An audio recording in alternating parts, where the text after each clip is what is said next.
and there was a lady across the road. She was putting a kid in the car seat, just finished getting buckled, getting ready to drive off. The siren goes off, and she goes back around to try and undo it. Now, if any of you have ever tried to do anything with a car seat in a rush, you can't do it. It's like put part D, put part Z, and then twist it around 3 times, jump on the spot, and say please, and it still won't do it. So this lady was under so much.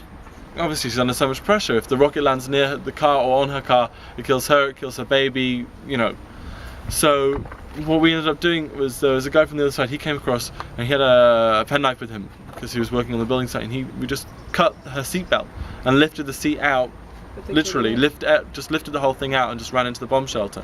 The rocket landed just over the border into a different regional council in Shah Negev.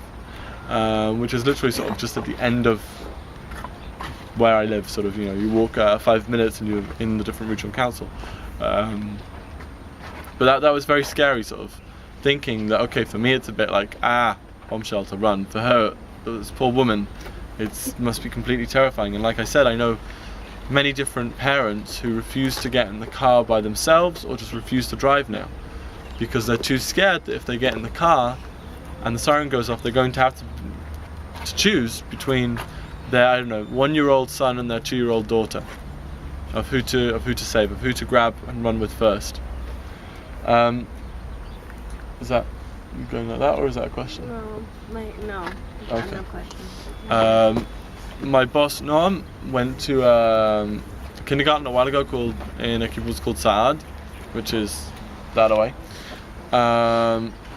The kindergarten teacher was teaching the children about snails, boys being delightful as usual, going, look, it thinks on you, running around trying to annoy the girls as usual, which is incredibly easy. And then the teacher sort of says, okay children, so why do snails have shells? Now, if you ask a kid in the US or you ask a kid in Europe, you ask a kid almost anywhere else apart from maybe Africa, because they have huge snails there, so, you know, they says, you know, it's his house, it's where he goes where it rains, it's where he goes to eat, it's, you know, all that kind of, cute kid kind of thing. Here they say, it's his bomb shelter. It's where he goes to be protected from the Qassams. It's his safe place. It's a very good example of how the children's world viewpoint has been really flipped on its head. That's how they see the world now. They see everything they come into contact with, they see through this lens of Qassams. They see it through the idea of rocket damage. They see it through the terror threat, which is something that I think is really, really, it's awful. I can't really explain how I feel about that because I don't really have the vocabulary eloquent enough to sort of put that into words.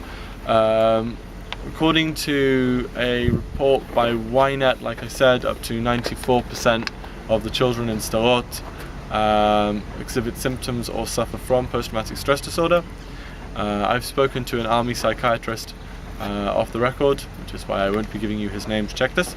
Then he says that basically a lot of the children in this area get misdiagnosed because there's a lack of child psychiatry going on here. There's a lack of psychiatric care that's adequate. They get misdiagnosed with things like ADHD, which can be mistaken, and it should be something like depression or post-traumatic stress disorder. 7 out of 24 children under the age of 11 in a primary school class in Yad Mordechai school are being prescribed Ritalin because of the situation. A lot of the times you'll find that although people don't exhibit direct symptoms of the situation here, i.e. they won't necessarily have something that you can call post-traumatic stress disorder, they'll have ulcers, stomach ulcers, or they'll have caffeine intolerance. They'll have a secondary issue related to that because of the situation. So it's very difficult really to tell you properly how many people are directly affected psychologically by this situation. Natal, one of the non-profit organizations working in and around Sderot with psychiatric health, says that about I think it's 30% of adults are being prescribed medication here in the area. That's only being prescribed. So how many exhibit symptoms? How many just don't go to the psychiatrist? Like I said, if you have the figure of 94 children exhibiting symptoms or being prescribed, and I'm pretty sure that adults are quite a lot higher than that 30% as well. Any questions thus far? Yes? At what age do people start teaching kids to run to bomb shelters? Now they don't need to be taught to bomb shelters. Now everyone in Sderot knows. It's second nature. When the rest of the country, and ask your Israelis about this, have the